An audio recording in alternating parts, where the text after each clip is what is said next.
আগে আর পরে নিয়ে আটকে গেছে, খেয়াল করেন। এখন বিএনপি ওগুলো মানে, কিন্তু বিএনপি বলে যে আচ্ছা ঠিক আছে আমরা কিছু অর্ডিন্যান্সের মাধ্যমে হয়ে যাক, আর সাংবিধানিক যে সংস্কারগুলো এগুলো আমরা পার্লামেন্টে গিয়ে করি। এই যে বিএনপি এই কথাটা বলছে, বিএনপি মানে কেন চিন্তা করছে, জনগণ ভাবছে আর কি, এটা জনগণের ভাবনা যে বিএনপি ক্ষমতায় যাচ্ছে, তাহলে বিএনপি এটা করছে, এটাই বিএনপি কে কিন্তু মাইনাস পয়েন্ট। আপনি যত কনফিডেন্ট হবেন, যেমন ঢাকা ভার্সিটিতে তাদের একটা কি ছিল, আত্মবিশ্বাস ছিল, জাহাঙ্গীরনগরে ছিল, জাহাঙ্গীরনগর জিতে যাব। এই যে বিএনপির এই কথাগুলো, কারণ বিএনপি যদি না জিতে, কথা আমরা তো সেটা কামনা করি না, কিন্তু ধরেন তর্কের খাতিরে সব তো আল্লাহ তাআলা ফয়সালা করেন, এখন কোনো কারণে সেটা হলো না। আচ্ছা আবার ধরেন আপনি ধরে নেন বিএনপি ক্ষমতায় গেল, কিন্তু ধরে নেন এটা কার্যকর হলো না, 1 বছর মধ্যে 2 বছরের মধ্যে আওয়ামী লীগ আবার দেশে একটা নৈরাজ্য তৈরি করলো বিএনপির বিরুদ্ধে, এটা তো আওয়ামী লীগ তো তার প্রতিশোধ নিবে। আওয়ামী লীগ এখন আর ক্ষমতায় আসতে চাইবে না, আওয়ামী লীগ চাইবে বাংলাদেশের ভিতরে গৃহযুদ্ধ লাগানোর জন্য। আওয়ামী লীগ চাইবে তাদের যে লুটের টাকা আছে সেটা নিয়ে তারা চিল করবে। ওই যে শামীম ওসমানের আজকে একটা ভিডিও বাইরে হয়েছে, দুবাইতে চিল করতেছে, তারা কলকাতা দিল্লিতে তারা চিল করবে, হেয়ার কাটিং মানে তাদের ফলস হেয়ার লাগাবে, বাংলাদেশের টাকা লুটে পুটে নিয়ে। যে টাকা দিয়েছে সে 2000-2500 কোটি টাকা সালামের টাকা দিয়ে বাংলাদেশে অশান্তি তৈরি করবে, মাঝখান থেকে নিরীহ আওয়ামী লীগের কিছু কর্মী মারা যাবে আর জেল কাটবে। কিন্তু আওয়ামী লীগ এই অশান্তিটুকু এখন যা করছে, বিএনপি ক্ষমতা আসে তার চেয়ে বেশি করবে। তখন ধরেন কোনো কারণে বিএনপি আবার ব্যাকফুটে গেল, তখন কি হবে? তখন এই সংস্কারটা বিএনপির কাজে লাগতো না? অবশ্যই লাগতো। তাহলে আমার কথাটা হলো, আমরা বিএনপির প্রতি শ্রদ্ধা রেখে বলতে চাই যে যেটা বিএনপি মেনে গেছে সেটা আগে আর পরের পার্থক্য কি, হয়ে যাক না, সমস্যা কি? আমরা জাস্ট এই কথাটা বলছি, আমরা বিএনপির বাইরে যেতে চাই না। আমরা বলছি বিএনপি যতটুকু মেনেছে, আবার বলি যারা ভুল বুঝাবুঝি আপনারা আমাকে গালিটা একটু কম দেন বা পুরোটা শুনে যেন দেন, যে বিএনপি যতটুকু মেনেছে ততটুকুই মানে এটা হয়ে যায়। জাস্ট বিএনপি চাচ্ছে এগ্রিমেন্ট, বিএনপি চাচ্ছে কি, বিএনপি চাচ্ছে এঙ্গেজমেন্ট। বিবাহের ভিতরে আংটি বদল হয় না, আংটি বদল।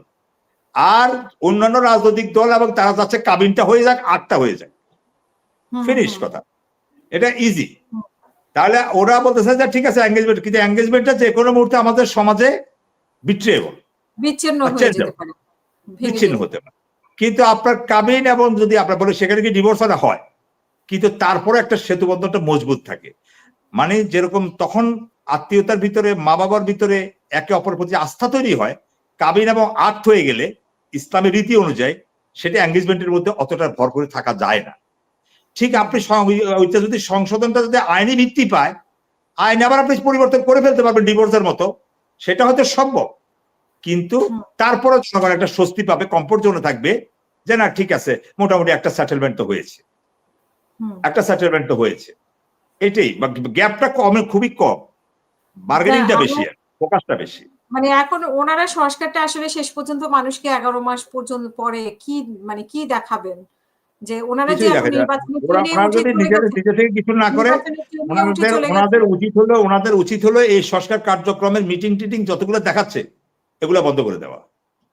কারণ এখানে তো অনেক অর্থ ব্যয় হয়েছে, মানে এত সময় তো ব্যয় হয়েছে, আমাদের মেন্টাল প্রেসার গেছে না, কি হচ্ছে, কি হবে, কি হচ্ছে, কখন হবে। তা আপনার দরকারটা কি ছিল? আপনি এই নাটক করা তো দরকার ছিল, আপনি ওই যে নেপালের মতো আপনি বলতেন যে ঠিক আছে আমরা নির্বাচন করি, আসেন। আপনি সেটা না করে আপনি সংস্কারের স্বপ্ন দেখালেন কেন? আপনি সংস্কারের কমিটমেন্ট করলেন কেন? প্রফেসর ইউনূস সাহেব করলেন কেন? ওনার উপদেষ্টারা করলেন কেন যেটা পারবেন না? ওনারা না পারলে দায়িত্ব না নিতেন, তখন 1 সপ্তাহ পর ছেড়ে দিতেন, 1 মাস পর ছেড়ে দিতেন, আবার সরকার গঠিত হতো, আবার বিপ্লব হতো, আবার বিপ্লবী সরকার হতো, যা ইচ্ছা হতো। কিন্তু আপনাদেরকে তো বলে নাই কেউ জাতির জীবন থেকে আবার 1 বছর 1.5 বছর নিয়ে আপনাকে এইভাবে তামাশা করার জন্য। এটার জন্য জবাবদিহি করতে হবে। আমি এখনো বলি ওনার পদত্যাগ করুক, এখনো বলি, আজকে বললাম, আপনার সাথে বললাম, এখনো বলি ওনার পদত্যাগ করুক। ওনারা যদি সংস্কার না করতে পারবেন না, শুধু সময় ব্যয় হয়ে যায়, আবার বললেন না আগামী মাসের 15 তারিখ পর্যন্ত বাড়িয়েছে, এটাতে খেলা। এসব রঙ্গ তামাশা মানুষ পছন্দ করে না। এই যে ডক্টর আসিফ নজরুল সাহেব উনি বলেছেন যে উনি 5 বছর আগে উনি বলেছেন ওনার ক্ষমতা থাকলে আইন করে উনি মন্ত্রীদের চিকিৎসা বাংলাদেশে করতেন। আজকে স্বাস্থ্যমন্ত্রী চিকিৎসা করার জন্য আপনার সিঙ্গাপুরে যায়। আবার আসিফ ওর ক্ষমতার বাইরে থাকি বলা অনেক সহজ, করা অনেক কঠিন। এটা একটা মানবিক কারণ, সেটা কিভাবে না মানবিক এত কারণ মানবিক কারণ শুধু ওই যে, তাহলে আপনারা তখন ভেবেচিন্তে তখন বলেন না কেন যে না মানবিক কারণে বিদেশে চিকিৎসা হতে পারে, মানবিক কারণে কথার যদি গ্যাপ রাখেন হয় না কেন? ক্যান্সারের রোগী তাহলে থাকবে কেন পজিশনে? উনি যেহেতু অবশ্যই মানবিক কারণে অবশ্যই আপনি তাকে অব্যাহতি দেন, অব্যাহতি দেওয়ার পর উনি এবার লন্ডন যাক, সমস্যা নেই। কিন্তু উনি সেটাই। সরকারের পোর্টফোলিও হোল্ড করে উনি সাধারণ নাগরিক হিসেবে উনি লন্ডন আমেরিকা চলে যান, আমাদের কোনো আপত্তি নেই। এমন কি কিন্তু উনি ব্যাপার যে দায়িত্বে উনি থাকবেন এত বড় ছাড়া একটা গুরুত্বপূর্ণ বাংলাদেশে মন্ত্রণালয়ের দায়িত্বে থাকবেন। হ্যাঁ, ওনাকে মন্ত্রণালয়ে খুঁজে পাওয়া যাবে না। ওনার এত প্রয়োজনটা কি? উনি এত উল্লেখযোগ্য ব্যক্তি কি? না বলেন। এইটাই আমি জিজ্ঞেস করতে চাচ্ছিলাম যে উনি ছাড়া স্বাস্থ্য উপদেষ্টা হওয়ার মতো বাংলাদেশে কেউ নেই। ব্যাপারটা কি এরকম? যে ওনাকেই এইটা রাখতে হবে এই যে আমরা দীর্ঘদিন থেকে এই কথাটা বলছি, তো প্রফেসর ইউনূস সাহেব কি আমাদেরকে তো যেই লাউ সেই কদু হতে হাসিনা যেরকম কারো কথা এখান দিয়ে শুনতে এখান দিয়ে বের করে দিত, তো উনি তো আমাদের কারো কথাই তো শুনলেন না। উনি ব্যাখ্যাও তো দেন না যে ওনার এত কি এমন এক্সপার্ট, উনি বিশ্ব থেকে উনি একটা বিশাল স্বাস্থ্যের উপরে একটা ফেলোশিপ নিয়ে আসছে, বিশাল কিছু হয়ে গেছে যে ওনাকে ছাড়া আর এটা চলবে না, বা ওনার এমন কিছু কর্মসূচি আছে যেটা উনি গবেষণা করেছেন, যেটার উপরে উনি পিএইচডি করেছেন, যেটা এখন ওনাকে জাতির জন্য খুব কাজে লাগবে। তাহলে আপনি ওনাকে পুষতেছেন কেন? পুষতেছেন কেন? আবার আপনি বিতর্কিত হচ্ছেন, আপনি নিজে প্রশ্নবিদ্ধ হচ্ছেন। আজকে যদি ঠিক আছে উনি ছাড়া কোনো বিকল্প নাই, আমাদের কোনো অপশনস নাই, তাহলে সেটা ছিল ভিন্ন কথা। উনি ঠিক মতো মন্ত্রণালয়ে যান না, ঠিক মতো হাসপাতালগুলো ভিজিট করেন না, ঠিক মতো এসেনশিয়াল ড্রাগস থেকে ওষুধ কিনেন না, ওষুধের সরবরাহ বন্ধ, হাসপাতালগুলোর করুণ দশা, সেখানে আপনার সরকারি হাসপাতালগুলোতে আপনার চিকিৎসা সেবা নাই, আপনার এক্সরে মেশিন গুলো বন্ধ, আপনার সেখানে আউটডোর গুলো ঠিক মতো কাজ করা ফাংশন করে না, উনি মন্ত্রণালয়ে নেই। আমার তো মনে হয় যে মানে ডক্টর ইউনূসের সরকারই ওনাকে কষ্ট দিচ্ছেন। উনি একজন ক্যান্সারের রোগী, একজন কমেন্টে লিখেছেন যে উনি আগে থেকেই উনি বিদেশে চিকিৎসা নেন। তো ওনাকে কেন মানে ওনাকেই তো কষ্ট দেওয়া এত বড় একটা মন্ত্রণালয়ের দায়িত্ব দিয়ে। সেটাই তো বলছি যে ওনার কাছ এটা থেকে তো আমরা ওনার কি উপর অর্জন অত্যাচার। করছি। এই অত্যাচার ওনার উনি নিচ্ছেন না, অবশ্যই সরকার দিচ্ছে না। আজকে এই প্রশ্নটা আসতো না তো, আজকে তো মানবিকভাবে মানুষ দেখতো। উনি যদি পোর্টফোলিওটা হোল্ড না করতেন, উনি যদি উপদেষ্টা না হতেন স্বাস্থ্য, তাহলে তো এই কথাটা আজকে আসতো না। উনি তো সাধারণ মানুষের মতো উনি যেতেই পারেন। ঠিক আছে, ওনার পরিবার ওনাকে টাকা দিয়েছে, উনি গেছে, বা ওনার টাকা আছে, উনি এবার ব্যাংকক যাক, সিঙ্গাপুর যাক, যেখানে ইচ্ছা সেখানে যাক, সমস্যা তো নাই। কিন্তু কথাটা হলো যে কি, আপনারা দুই মুখো কথা বললে তো তাহলে আর হাসিনার সাথে আর এখানে আমরা মানে এই জায়গায় তো আমরা এই সরকারকে তো আর আমরা সেভাবে আর আমরা ওন করতে পারবো না। আমরা করেছি তো প্রথম আমরা তো প্রচুর বলেছি যে না এই সরকারকে আমরা রাখতে চাই, এই সরকার ঠিক আছে সংস্কার করুক, ভালো ভালো উদ্যোগের কথা শুনেছি জানিয়েছি, কিন্তু মূল যে সংস্কার যেগুলো মানুষের চাহিদা আপনার ওই সরকারের কাছে দিও নাই। তাহলে আপনি যদি এতদিনে যদি এটা কাছে না থাকেন, তাহলে আর 4 মাস আপনি তফসিল ঘোষণা বাকি আছে। হ্যাঁ, অক্টোবর নভেম্বর ডিসেম্বর আপনাকে তফসিল ঘোষণা, 3 মাসের ভিতরে আপনি কি কি মানে সংস্কার করে ইয়ে করবেন। তখন দেখা যাবে যে আপনি এমন একটা জিনিস হয়তো জারি করে দিবেন, তখন রাস্তাতে বিশৃঙ্খলা তৈরি হয়ে যাবে।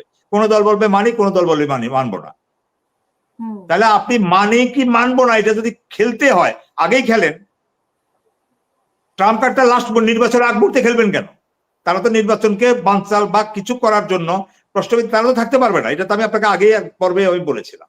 তো সুতরাং তারা যখন ওই কথাটা বলবে যে আমরা এটা ফেল করলাম, আমরা সরি, উই আর সরি, তারা এতটুকু বলা ছাড়া তাদের আর কোনো বলার কিছু থাকবে না। না হলে লাস্ট মুহূর্তে তারা একটা প্রজ্ঞাপন জারি করবে বা একটা অর্ডিন্যান্স জারি করে কিছু সংস্কার কথা বলবে, দেখবেন তেলে বেগুনে রাজনৈতিক দলগুলো দুই ভাগ হয়ে যাবে। তখন তার নির্বাচনের পরিবেশ থাকবে না। তাহলে আওয়ামী লীগ ওখান থেকে বসে বসে মজা নিবে। আওয়ামী লীগ নির্বাচন করাইলেও লাভ, আওয়ামী লীগ নির্বাচন ভণ্ডুল করলেও লাভ, সব লাভ এখন আওয়ামী লীগের। আওয়ামী লীগের পক্ষে অবশ্যই আওয়ামী লীগ নির্বাচন ব্যর্থ হলে বলবে থেকে এই তো পারছে। আবার যদি নির্বাচন দেয় তাহলে তারা কারো না কারো ঘাড়ের উপর দিয়ে তারা আবার বাংলাদেশের উপর সবার করবে। তাহলে আপনি নির্বাচনের পক্ষে গেলেও আওয়ামী লীগের লাভ, নির্বাচনের বিপক্ষে গেলেও আওয়ামী লীগের লাভ। সমাধান কি ছিল?